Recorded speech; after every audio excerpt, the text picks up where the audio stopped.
রান্নাটা পেঁয়াজ ভাজা দিয়ে শুরু করলাম।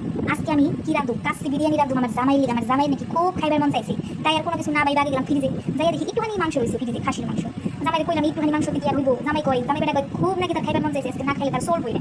তাই আমি কিছু না ভেবে একটুখানি মাংস দিয়ে একটু ভিন্ন স্টাইলে রান্না গেলাম কাচ্চি বিরিয়ানি। জামাই বেটার মন বইলে কথা, যদি রেন্দে না দিই তাই কি আর চলে, বেটা আমার কত কিছু রেন্দে খাওয়াই, তার আমি সামান্য একটা জিনিস রেন্দে খাওয়াম না, তাকে কোনোদিন হয়। এর লেগে আমি সুন্দর মতো খুব তাড়াহুড়া আছে রান্নার লেগে, তাই আর কোনো কিছু না পাইবা আমি খুব শর্টকাট পদ্ধতিতে কাছে বিরিয়ানি রান্না নিলাম। যেহেতু মাংস কম সেহেতু মশলা কম কম দিয়ে রাঁধছি, তবে খাইতে মারাত্মক লেভেলের ভালো হয়েছে, যা কল লাগে এক কথায় সেই সব। আমার হাতে রান্না বরাবর অনেক স্বাদ, সেটা সবার কাছে ভালো না লাগলেও আমার জামের কাছে খুব ভালো লাগে। খাইতে যেমন ভালোবাসি আমি খাওয়াইতেও তেমন ভালোবাসি, আবার আমি রাঁধতেও ভালোবাসি।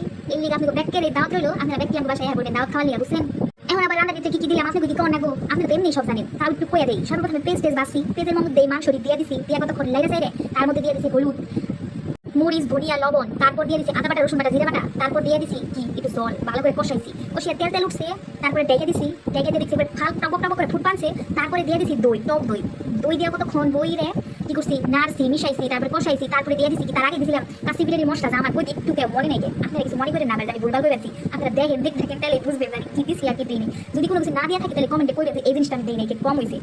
রান্নার ভিডিওগুলো যখন পরে আমি দেখি এডিট করার সময় তখন মনে হয় যে আরেকটা যদি খেয়ে হাঁটতাম তাহলে মনে একটা ভালো লাগতো। আর বিরিয়ানি মানে একটা কি করবো, আমার কাছে তো নেশা মনে হয়, বিরিয়ানি মানে একটা নেশা। আর কাশি বিরিয়ানিতে আলু না দিলে কি চলে, এদিকে আমি কি করলাম, মানুষ দুইজন দুইটা একটা আলু এক খন্ড করে দুইটা বানিয়ে দিছি, বুঝছেন? আপনি কোথাও আস্তে আস্তে আলু লাগে, তারা আস্তে আস্তে আলু দিয়ে এই যে আমার মাংস কষানি মানে শেষ পর্যায়ে বসে তেল উঠে গেছে গা, এটা খেতে মানে খুব স্বাদ। এখন কি করবো, সেল তো কিছু করো না, সেলে ডক করো না, এর লেগে আমি পাতিলের মধ্যে জল গরম দিয়ে যা যা লাগে সব কিছু দিয়ে নিছি, যা যা নাকবো বেঁকে দিছি, বেঁকে কিছু দিয়ে এখন জলটার মধ্যে ফুটাবো, বল কানা নামো। আর বাসমতি চাইল দিচ্ছেন, বাসমতি আমি রান্নার আগে সেলগুলো 1 ঘন্টার মতো ধুইয়ে ভালো করে পরিষ্কার করে লবণ তুলে ভিজিয়ে দিয়েছিলাম, যাতে সেল ভেঙে ভেঙে না যায়। আপনারাও তাই করেন, তাই করলে সেলগুলো অনেক সুন্দর হয়। এরপর আমি কি করছি, বলকানি পুরানি টকবকানি জলের ভিতরে সেল দিয়ে দিয়েছি হিদ্ধ বানিয়ে, সুন্দর মতো দিয়ে দিলেন যাতে সুন্দর মতো হিদ্ধ হয়, আমার বিরিয়ানিটাও যাতে সুন্দর হয়।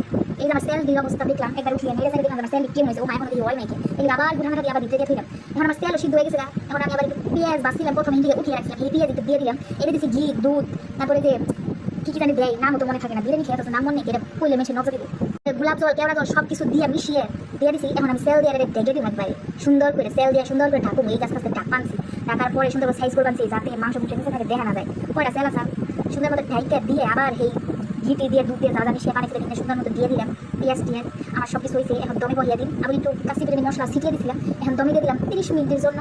এই তো আমার ঢাকা দিয়ে হয়ে গেছে, এখন ঢাকাটা খুলে দেবো, আমার বিরিয়ানি হয়েছে। উফ, তাও খেলাম, তাও লাগলো যেন আমার বিরিয়ানিটা একদম পারফেক্ট হয়েছিল। খাওয়ার কথা কি বলবো, যাকে বলে অসাধারণ, যার কোনো তুলনা হয় না। নিজের রান্না নিজের প্রশংসা না করে কেউ বাইক করে দেবো না, প্রশংসা করে দেবো না। অনেক স্বাদ হয়েছিল আমার বিরিয়ানিটা, আমার জানা বেড়ে দিয়েছি খেয়ে দেখছি অসাধারণ হয়েছে, যার কোনো তুলনা হয় না। সুন্দর হয়েছে, আসলে অনেক সুন্দর হয়েছে, দেখবেন কেমন হয়েছে। যাই হোক, আমার এতক্ষণ বলে আমার পেশাল গুণার লিগে আপনি অসংখ্য ধন্যবাদ। আপনার ভালো থাকবে, টাটা।